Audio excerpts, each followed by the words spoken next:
नमस्कार मित्रांनो, स्वागत आहे तुमचं मराठी सुपर अपडेट या आपल्या यूट्यूब चॅनलवर। तर आजच्या या व्हिडिओमध्ये आपण महाराष्ट्र राज्य शासनाने दुधाला 7 रुपये अनुदान देण्याचा निर्णय घेतलेला आहे।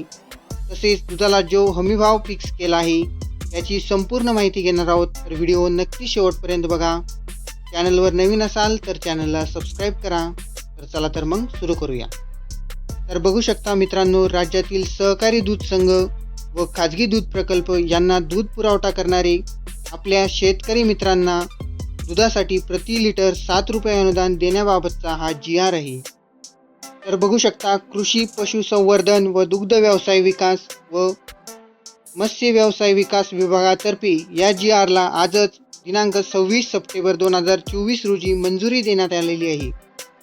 तर शासन निर्णय बघा, यामध्ये दूध अनुदान योजनेसाठी राज्यातील सहकारी दूध संघ व खाजगी दूध प्रकल्पामार्फत दुधाला जे काही 5 रुपये लिटरचे अनुदान देण्यात येत होते, आता यामध्ये दिनांक 1 ऑक्टोबर 2024 पासून 2 रुपयांची वाढ करण्यात येणार आहे व दुधाला प्रति लिटर 7 रुपये इतके आता अनुदान देण्यात येणार आहे।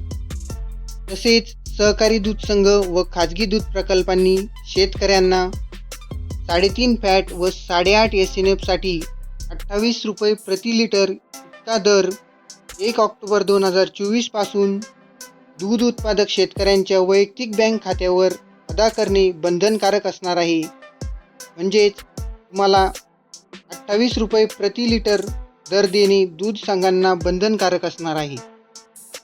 तसेच फॅट व SNF 3.5 8.5 यापेक्षा कमी असल्यास प्रति पॉईंट फॅट व SNF साठी 30 पैसे वजावट दूध उत्पादक संघांना करता येणार आहे। तसेच प्रति पॉईंट 30 पैसे यामध्ये वाढ करण्यात येणार आहे। तसेच दूध भुकटीच्या निर्यातीस 30 रुपये प्रति किलो प्रवासन पर अनुदान व दूध भुकटी रूपांतरणास प्रति लिटर 1.5 रुपये अनुदान 30 सप्टेंबर 2024 पर्यंत देय राहील। याबद्दलची संपूर्ण माहिती तुम्ही GR मध्ये बघू शकता।